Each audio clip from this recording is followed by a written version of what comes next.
Le corps préfectoral, les élus, cadres, autorités administratives et des partenaires privés réunis à la salle de conférence du conseil régional du Kabadougou. En face d'eux, le ministre-gouverneur du district autonome du Denguélé, Gaussou Touré, présente la stratégie de développement 2021-2030.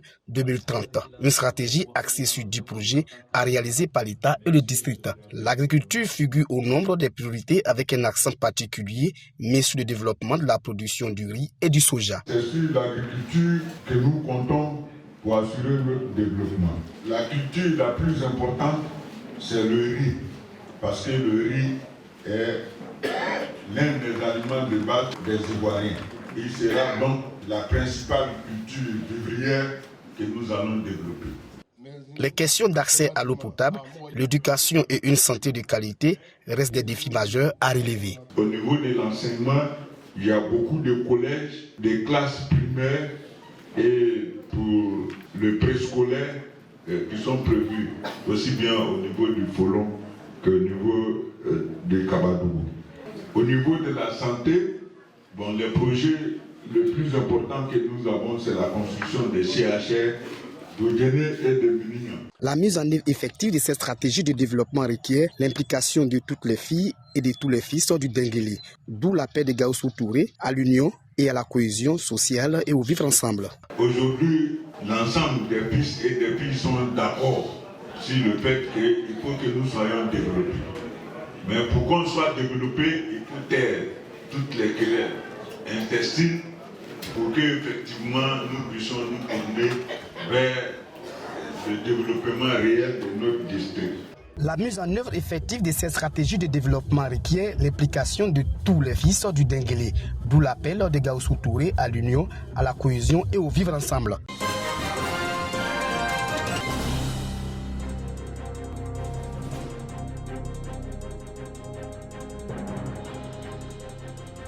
En Côte d'Ivoire, il est interdit de fumer dans les lieux publics et dans les transports en commun. La loi fait objet de sensibilisation, illustration ce quartier de la 7e tranche à Cocody. Dans ce bar, le stock de tabac ne fera pas objet de saisie. Le tenancier reçoit des recommandations à travers l'affichage des prospectus. Aujourd'hui, nous sortons pour sensibiliser, mais les procédures sont connues. Pour les récidivistes, nous allons les interpeller ou vraiment, au pire des cas, faire des fermetures ou des saisies de matériel. Le test prévoit tout cela. Mais actuellement, nous sommes en mission de sensibilisation sur le terrain. Après 2 heures de sensibilisation entre bar et cave, cap est mis sur un nouveau site au quartier Mahou.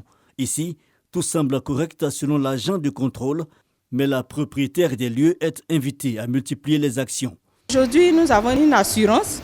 Et nous sommes rassurés parce que les tenanciers ont de très bonnes attitudes et aussi appeler les autres à vraiment faire respecter cette mesure dans les différents espaces. La période de sensibilisation va durer 48 heures à travers différentes communes d'Abidjan. En Côte d'Ivoire, la loi portant interdiction de fumer dans les lieux publics et les transports en commun prévoit aussi des mesures.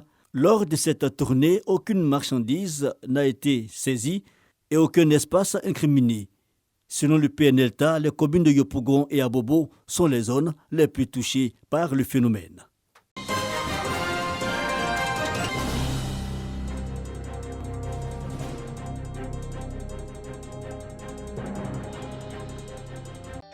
La grotte mariale de l'église catholique de Kiendi Walogo, consacrée par l'évêque du diocèse de Bondoukou, Monseigneur Bruno Essoyedo. Cette grotte mariale dédiée à Notre-Dame de Lourdes, inaugurée après une messe de célébration de l'Eucharistie, est un don du doyen Faustin Kwame Sinkwo, opérateur économique et fils de ce village de la sous-préfecture de Sorobango, dans le département de Bondoukou. J'ai promis à la Vierge, tant que je ne bâtirai pas sa maison, je ne mourrai pas. Un comme ça, il y en a un dans ma cour à Abidjan. Tu sais ce qu'elle m'a dit? Tu m'as caché dans ta cour. Il faut me faire contempler. Celle-là, je l'ai mise là, pour qu'on puisse la contempler. Les fidèles chrétiens catholiques se sont réjouis de la réalisation de cette œuvre qui leur offre un espace pour le renforcement de leur foi avant de souhaiter des vœux les meilleurs pour le nouvel an.